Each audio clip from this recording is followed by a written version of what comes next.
Какво би станало, ако океаните изчезнат? Океаните са сърцето на нашата планета, покривайки над 70% от нейната повърхност. Те играят жизнено важна роля в поддържането на климата, екосистемите и живота, какъвто го познаваме. Но какво би станало, ако те изчезнат напълно? Представете си свят без вода, без брегове и без познатите природни цикли. Ето как би изглеждала Земята, ако океаните просто изчезнат. Климатът ще се промени драматично. Океаните са ключови за поддържането на стабилния климат на планетата. Те абсорбират и разпределят топлината, предотвратявайки екстремни температури. Ако изчезнат, Земята ще се превърне в свят на крайности. През деня температурите ще се покачват до непоносими нива, тъй като няма да има водна маса, която да охлажда атмосферата.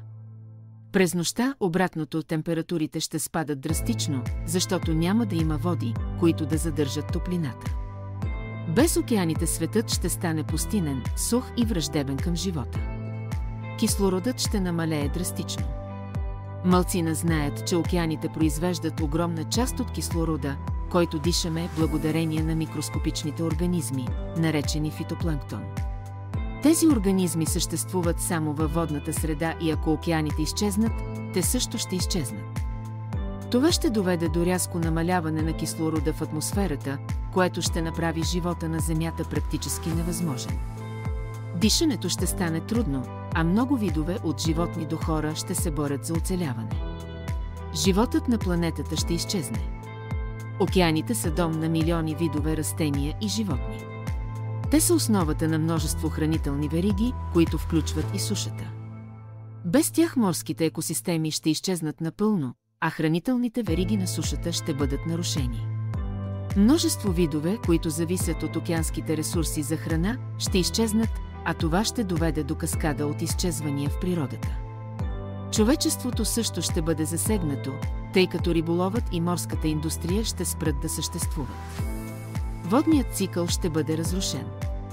Океаните са основният източник на изпарение, което създава облаци и валежи. Ако те изчезнат, валежите ще намалеят до почти нулеви стойности.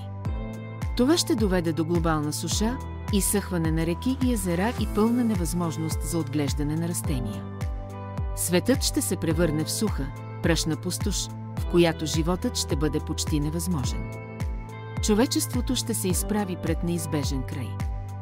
Без океаните човечеството ще бъде изправено пред невиждано изпитание. Загубата на вода, валежи и стабилен климат ще направи живота невъзможен. Въпреки технологиите, които бихме могли да разработим, за да компенсираме липсата на океани, оцеляването на нашия вид ще бъде ограничено. Храната, водата и дори кислородът ще станат редки ресурси, за които ще се води борба.